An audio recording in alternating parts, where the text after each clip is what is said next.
Welcome to our first season of the podcast, Grow from Darkness. We are your hosts, Amanda Blackwood. And Chrysanthi Dokos from Coast to Coast. As some of our listeners know, we're both survivors of complex trauma, and it's our mission to help others experiencing similar issues. This season, we're going to be digging into trauma reactions, their long term consequences, and how we fight back to live our best lives. Okay, Amanda, so last time we were talking about the inability to ask for help. And one of the things that we didn't really actually talk about is the fact that it does have an official name, as all things do in the trauma world. It's called hyperindependence. Hyperindependence. And essentially what it is that people who experience trauma have ended up as a coping mechanism having an inability to ask for help and feeling that they are the only person that they can rely on. Right. And codependency is a huge part of this.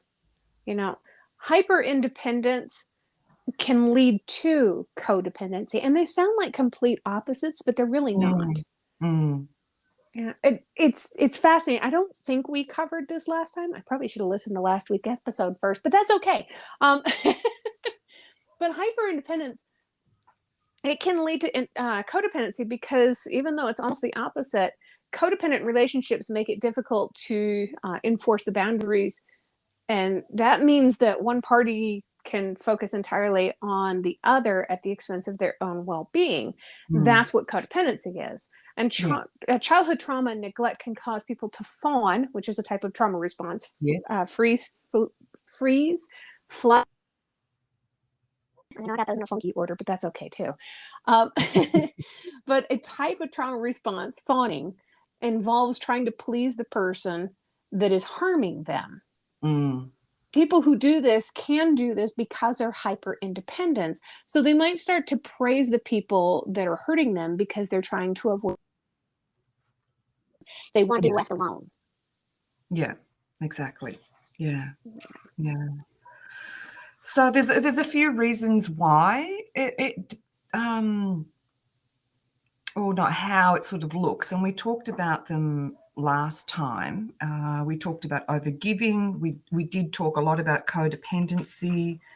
We talked about the fact that people can be trapped in a victim mindset, that they are counter-dependent or hyper-independent, having trust issues, having intimacy issues, and low self-esteem.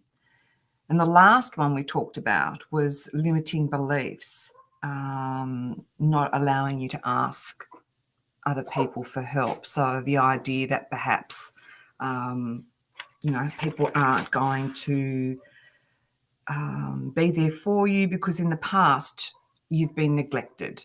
So you have these limiting beliefs that have been established at a very young age, or, since the trauma actually occurred. So, we talked a lot about the types of coping mechanisms, and I think today we were really going to go into the long-term consequences of that. So how do you feel about taking us off on that journey? Sure. I've got several that I have lined out for a while now. And the reason that I had them lined out was because I started to recognize this issue in myself. I had a real problem with being able to ask anybody for help. We Yeah. touched on that a little bit last time, where, there was a spider in my bathroom. My husband came in and rescued me, and I had no problem asking him for help. But if I'm having health issues, like when we were down in New Mexico and I was having complications from the overdose from antihistamines because of the hives, I wasn't able to ask for help. Yeah. I started to explore some of this. And some of the long-term consequences that I've been able to find through research and just through personal experiences. The first one that pops up for me is that it exacerbates your current problems. So if you're struggling with a problem like my overdose of antihistamines and you don't ask for help, the problem is likely going to get worse over time. If you have a problem with drugs or alcohol or not being able to communicate any problems that you currently have. If you can't talk about them, if you can't ask for help with them, they are going to get worse over Yeah. time. Yeah. It's because you don't have the support and the you need to be able to address the problem effectively. Mm. Had I told my husband that day, I'm having a real problem here, I think we need to see somebody, he might have been able to get me into an emergency services clinic or something where they could have diagnosed me and figured out what the problem was, rather than giving me a week for it to sit in my brain to try to figure out what went wrong. Mm. Now, Mm. you can also develop a lot of mental health problems from this. So, one of the long-term consequences is it can lead you to the development of anxiety, depression, stress, all this on top of whatever anxiety, depression, stress you might already be experiencing. And it can make it even more difficult to cope with the problems and to ask for help in the future. So you've got this horrible cycle that's continuing, kind of like the swirling bowl in a toilet. And let me tell you, Mm. that's exactly what it feels like, Mm. especially when you're staring down into it. Yeah. Yeah. I think that's an amazing analogy. Because it certainly does feel like that, and you're right, it sort of exacerbates and feeds on itself, and it seems so much harder to get out of when you're in that space. Right. Right. I mean, you're just stuck there. What other options have you got? Mm. Now, and this is where it starts also leading into the long-term consequences that we're going to see popping up again and again and again when it comes to these trauma reactions. And that's the self-destructive behaviors of self-medication. Yeah. So, uh, Yeah. and the self-medication, I know that sounds really weird, but that's kind of what got me into the problem in the first place, because I was self-medicating with antihistamines. It Mm. wasn't drugs, it wasn't alcohol. Well, I mean, it was drugs, but different kind of drugs that Yeah. aren't necessarily mind altering unless you're staring down into the swirling toilet bowl. Let me tell you, that will alter your mind in a heartbeat. Um, but I was self-medicating because I had a big problem that I didn't know how to ask for help with. Mm. I was suffering severely with the hives. I Mm. was in physical pain. I was itching everywhere.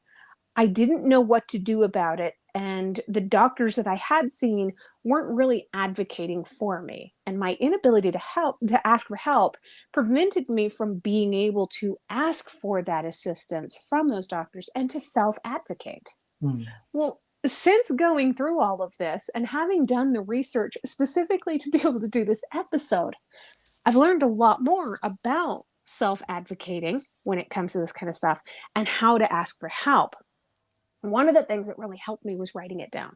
So I started to kind of dig in and figure it all out and try to turn around these self destructive behaviors by going to my doctor and saying, look, this is what's going on. This is going on concurrently with all of these other things. And I think I need to be tested for XYZ. I am having my blood drawn tomorrow to be tested for lupus. Oh, wow, really? There's a good chance that everything that I've been dealing with over the last several years now, over a decade, can be directly pointing me towards having lupus. And nobody has connected these dots because Mm. they weren't advocating for me. Each individual doctor was just taking care of each individual Yeah. problems that they were Yeah. seeing. Yeah. Yeah. Yeah. And that's part of I think that's a real issue in the medical world, is that people do that, like the medical practitioners are focusing on one thing. They don't look at the person holistically and try and understand what's going on at a whole person level. Right. Um, so, and We are that's, not a collection of doctor's visits. We are one human being that's dealing yeah. with multiple issues at the same time. And which is why, going back to what you said a few moments ago, it's so important to be able to self-advocate, and actually writing down those things Yeah. was the pathway for you to self-advocacy, which is great, which is You know, great. I talk about that so often, that writing is what's gotten me through so much of this stuff. Mm. And I'm working on the Growth from Darkness book series, and I just published my 13th book not too long ago. I've got all of this writing that I'm doing, but I have to reinforce this again and again and again. Mm. Most of my writing will never be seen by other people, no matter how many books I published, Mm-hmm. because my writing is all about getting through this tough stuff. Yeah, it's hugely beneficial for us to just take a moment, sit back, take a deep breath, and recognize what we're feeling, what we're going through, and write it down. You don't Yes. have to show it to anybody. You don't have to publish a book.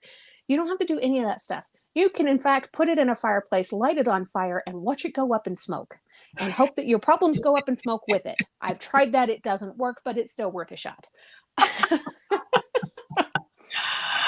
They don't go away, but I think the writing process, because I've journaled for decades, I think that writing process actually helps us to, just let it out, because if you share something, and whether it is just on the paper and not with anybody else, it actually allows you to process it. And being able to process it means that we're becoming more self-aware. Through that self-awareness, we can actually then choose to do something about what is at the deep core of ourselves that is causing the problem. Right. Right. Yeah. Mm. And there's so much in this hyper independence umbrella. Mm. You know, Mm. some people that have been through traumas and stuff, they might have experienced parts in their lives when their needs were not Yes. not med. And it leads them to have these hyper independent traits that they've developed trying to survive this. You Mm. know, they are their only source of any kind of support. The Mm-hmm. only support they're ever going to find is within themselves. Yeah. So this creates these coping mechanisms with the inability to ask for help, to where people eventually begin to believe that they don't deserve this kind of support or help that they need. Mm. Mm. You know, Mm. it Or comes they can't from trust other people and just believe that it's just they are the only person they can depend on. right, right. And another part of this that I see quite often, I didn't come across this necessarily reading about it in my research, but the competition. People constantly believe that, you know, and I've heard it again and again and again, my trauma doesn't compare to what you've been through. Oh, yeah. Well, you know, it actually Yeah. does, because it's rewired your brain and changed who you are. Mm. It is not a competition. It is not a destination. It Mm-mm. has changed who you are and who you were supposed to become. And you know, I just again and again and again, it is not a competition. It's not a competition. It's not a competition. This is so important to recognize, because when you start thinking my trauma doesn't compare to yours, that's when you start thinking I don't deserve the help you do. Mm. Mm. Yeah. Yeah. Yeah. Yep. Definitely. Definitely.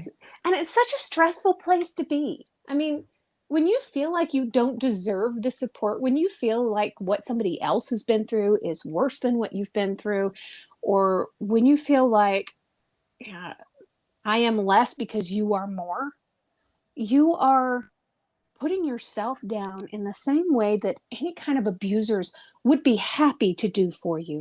You've Mm. already had so many people in your life that were willing to put you down, to supposedly put you in your place so they can have a little bit more control over you. Why would you allow yourself to do that to yourself now too? Mm. Mm. Yes, exactly. Totally agree with you. So maybe we can focus a little bit on healing, Yes. because like we've already mentioned the journaling, but I think we need to take a step back and just realize that, that we are in this space, being aware of it, and understanding that hyper independence and that inability to ask for help is actually, it's maladaptive. It's not a healthy way to be as a human being. So it's important that we try and heal. And one of the things, and I do go back to this quite a lot, is therapy is such a wonderful place to go to actually help you go through this process. But, if that's not a feasible way, there are some things, practical things that you can actually do for yourself. So one of the things about hyperindependence is that we hold on to very tightly this idea of perfectionism. Have you been there? Mhm. Oh, absolutely. Yeah, if you're not perfect, that means somebody's going to want to step in and help you. And I don't want somebody to come in and help me because I Mhm. want to be left alone. Mhm. Mhm. And just aside from that, sort of like, in order to be recognized by other people, we feel like we have to be perfect. Right.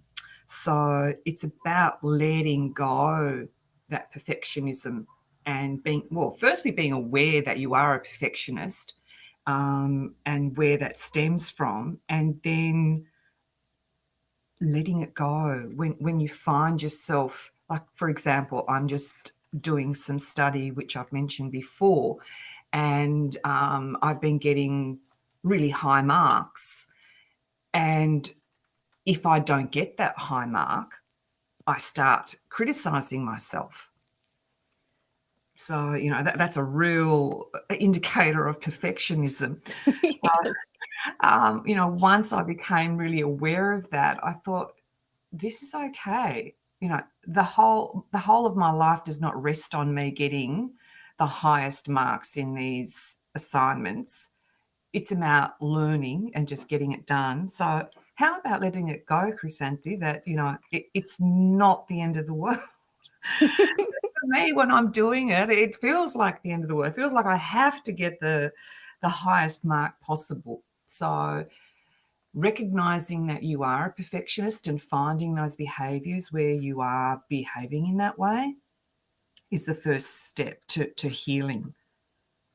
Yeah. Yeah. Yeah.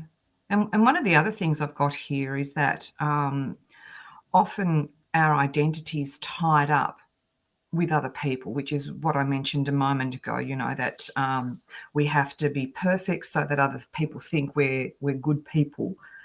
So it's important,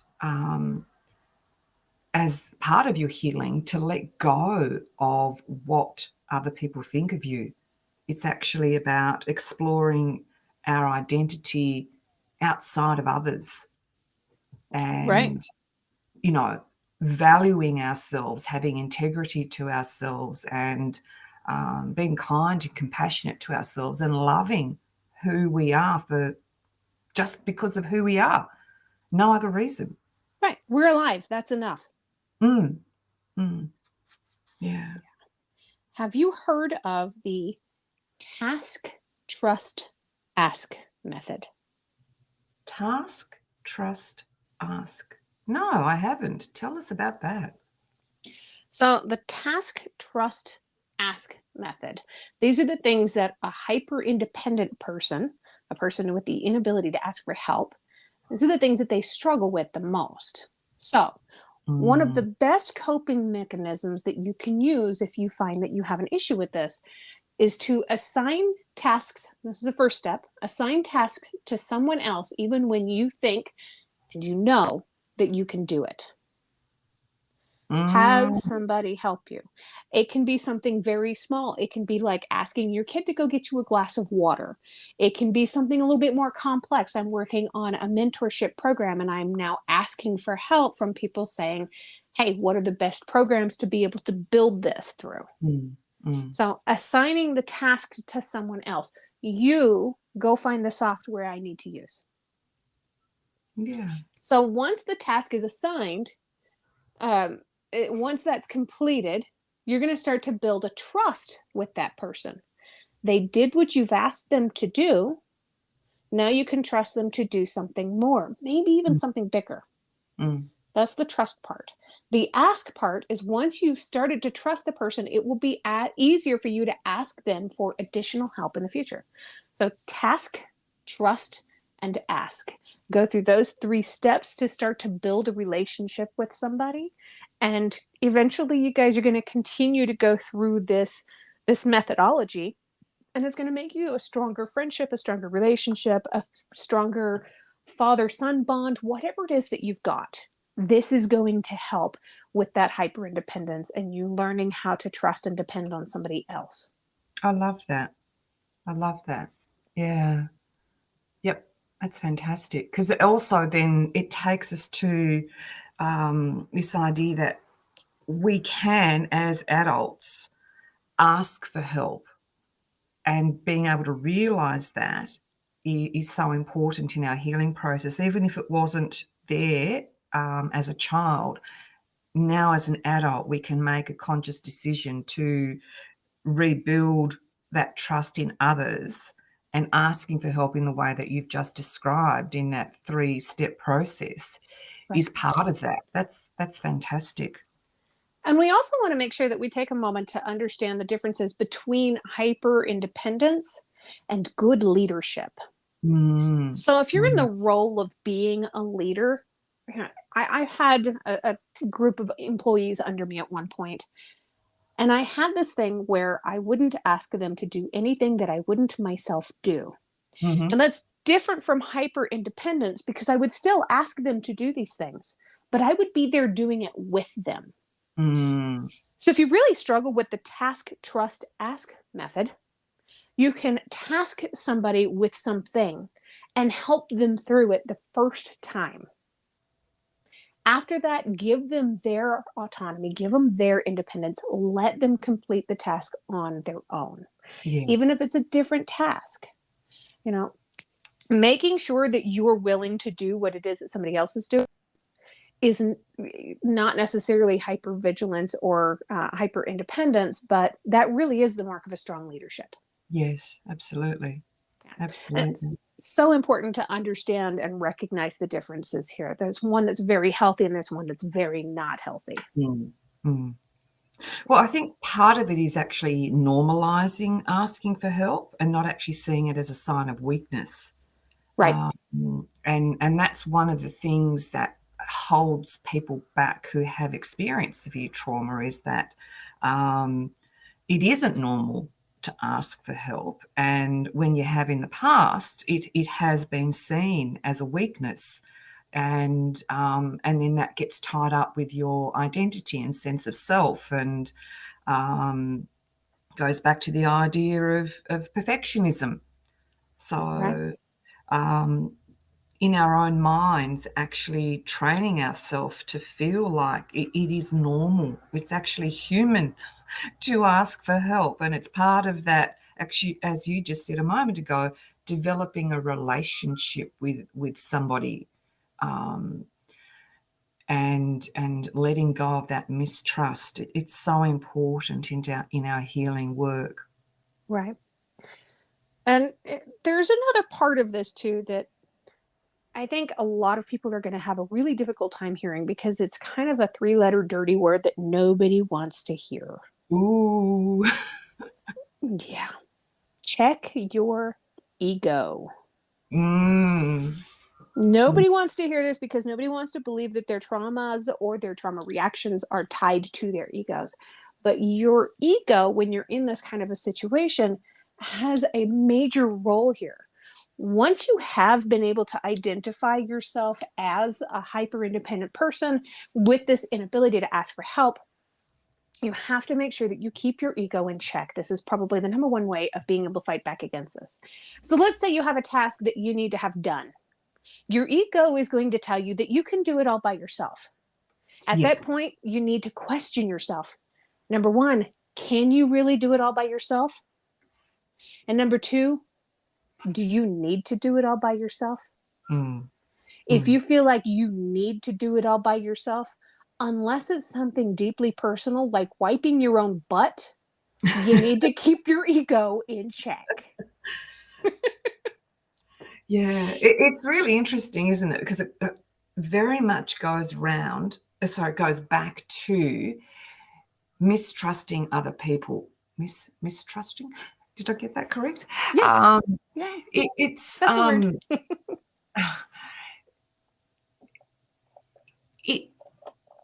having experienced trauma, when it comes at us from another person in particular through neglect or abandonment or abuse,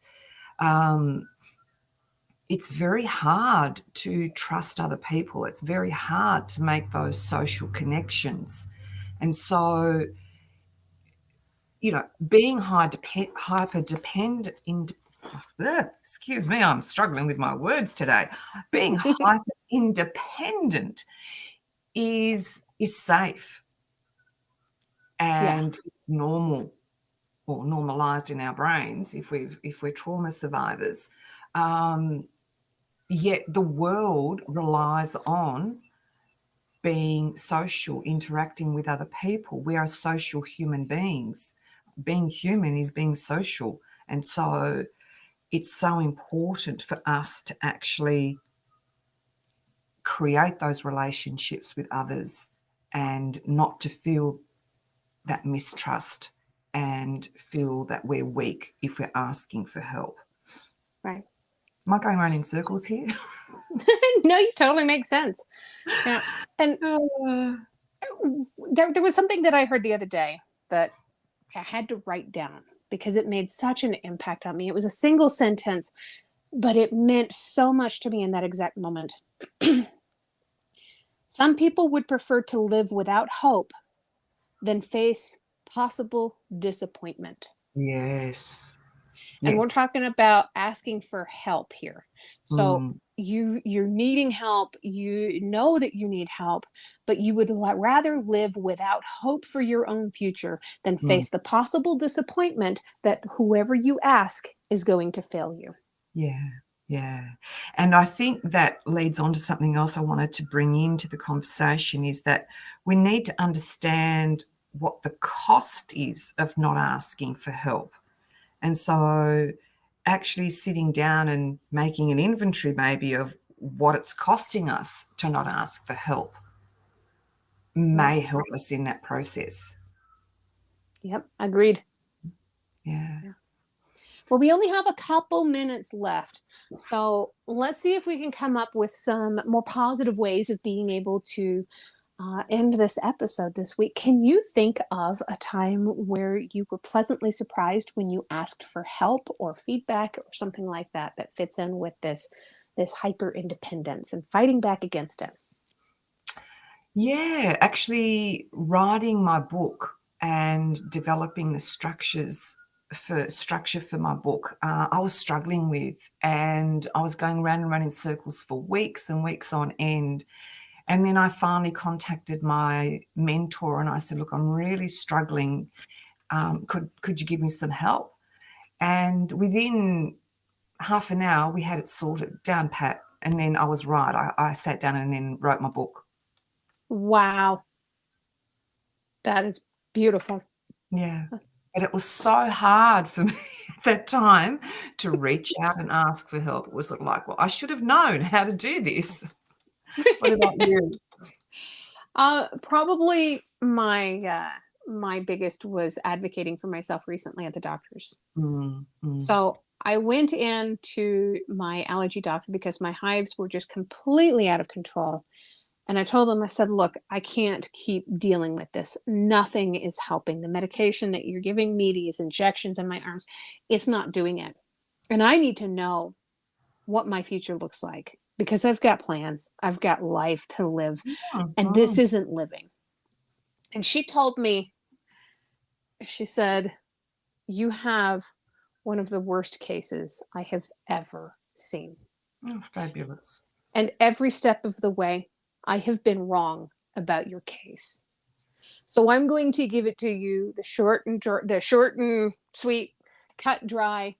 This is what it is. This is what's going on. And having that very heartfelt and honest conversation with a medical doctor kind of altered my mind, altered my perception a little bit. She's a really great doctor. I have to give her credit for that. Not every doctor would treat me the way that she has. She's been super kind and understanding. But at the end of it, when I told her, I said, I think I want to look into getting tested for lupus. She immediately started looking it up and looking at all in the variables to it. And she said, "This is a great idea. Let's set something up. We need to get you into this and this and this." And it wasn't because it was some doctor who was trying to look for more things to be billing about. It was because this was a doctor who looked at the information that was given to them and said, "I can help. Let That's me wonderful. help." Yeah. Yeah. And that was cool. I didn't actually have to say the words, "Please help me." She knew that I was coming to her for help because I had the ability to communicate that. That's fantastic. Well, I think that actually brings us to the end of our episode today, Amanda. Let's just wind this up. Hyperindependence, it is a trauma response. It is a lack of trust of other people. It is fear, but we can do something about it. We can actually help ourselves through our trauma and healing process by tackling it head on. Nice. Absolutely beautiful. Thank you so much, Chrysanthi. As always, this has been an enlightening day for me. I love spending my time with you. Ditto. Well, you have a wonderful day, and I look forward to speaking to you next episode. Yes. Do you know what that's about? Yes, it's about emotional avoidance as a trauma Indeed. response. Yes, that one will be fun to get into. Yeah. All right. See you then. Bye. All right. See you then. Bye. You can find out more about Growth from Darkness through the website www.growthfromdarkness.com. You can also learn more through the Facebook page, which can be found at facebook.com/growth from darkness. Thank you.